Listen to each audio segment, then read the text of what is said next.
Welcome to the new video. Today we are talking about, are Ben and Jennifer on the rocks again? Looking over the recent news that's come out about the couple, I feel like Ben might be getting cold feet. But don't just take my word for it. Take the mountain of evidence I found. So for starters, Joe is pressuring him to do things. Now, sure, to a lot of folks, it might be clear that Joe and Ben Affleck are blended family goals. With their ex-spouses, they ensure their 5 children feel close and safe with everyone in their large family. And it seems like they're kind of antsy about welcoming another member into the family. Yeah, reportedly, they want another child together. Now, while Joe has repeated the sentiment for quite some time, soon after she and Ben got back together, insiders claim that she's got baby fever and she's talking about it nonstop. A source recently told Life and Style via Yahoo that she's been trying to convince Ben to welcome another baby via surrogacy,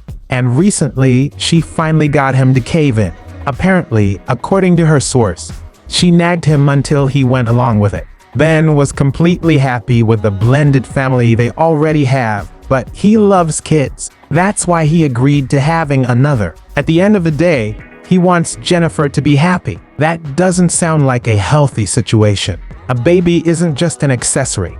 It's a commitment and definitely not something you should be nagged into doing. Also, he wants a more low-key life. Like all in all, Ben Affleck tends to be a more low-key person compared to Joe, minus them both working in the public eye. So Joe recently launched her new album This Is Me Now with a self-financed $20 million multimedia campaign. Then she made the experimental film This Is Me Now, a love story, which was about the rekindling of her romance with Ben.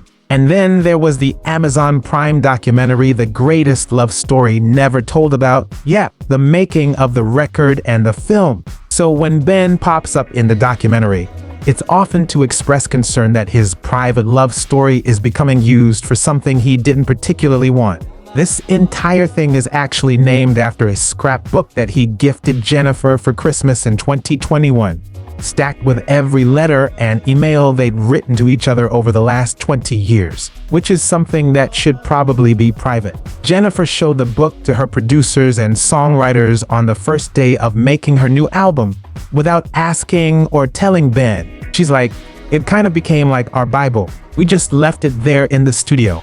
Which, this revelation comes out within the first 5 minutes of the documentary. And right at the gate, Ben isn't shy about his discomfort. He's absolutely shocked that Jennifer would share something so personal with her collaborators and now, of course, with the world. I get it, art comes from making something personal. But when you're making someone intentionally uncomfortable with your art and kind of violating consent, that's not a good move. Now, yes, if you look back at the history, Joe's relationships have always been in the spotlight. She's been in more than several high-profile relationships that have made headlines all over the world. So Ben should know what he was getting back into. For example, from 2004 to 2011, she was married to Mark Anthony. They had twins. And then, in 2017, she made headlines again when she was dating former New York Yankee Alex Rodriguez. Now, rumors spread that she was only going to consider marrying him if he agreed to, like, crazy list of demands. Reportedly, he wasn't allowed to talk to any woman under the age of 40, which is super controlling, gross. Also, Joe loved his physique and wanted to guarantee that he wouldn't let himself go once they got married. Now, sure, none of these rumors have been confirmed, but it's just a little extreme. Now, yes, we know Joe and A-Rod didn't work out because she's now married to Ben. But I'm wondering, why did he have to agree to make her happy? We already know she nagged him into possible surrogacy. What else? Joe, at the end of the day, has a reputation of being a bit of a diva, okay, a big diva. Whereas I don't think I've ever heard about Ben making crazy demands for press tours or similar situations. Like, once upon a time, Joe had somebody fired for being a fan. So there was this maid who happened to be cleaning her room in Germany during her 2012 world tour. And as a big fan of Joe, she tried to ask the star for an autograph, only to have not one, but 2 of Joe's assistants stop her. And soon after, she was out of a job, and she knew why. Literally a day later, the cleaning company that employed her at the hotel called and said that Joe complained, and she was fired over the phone because of asking for an autograph. Now look, I get it. It's not the most professional thing in the world, but don't get somebody fired over it. Now, on the flip side, Joe herself denied the claims with one single tweet saying, "Come on, thought you knew me better than this. Would never get anyone fired over an autograph. First I heard about this was on Twitter, okay? Sure, there's plenty of speculation there, but let's try something else." An old interview from Joe herself resurfaced recently, and she wasn't speaking too well about her fellow colleagues in the industry. So this is what she had to say about two major stars at the time, Gwyneth Paltrow. She was like, "Tell me what she's been in. I swear to God, I don't remember anything she was in." Some people get hot by association.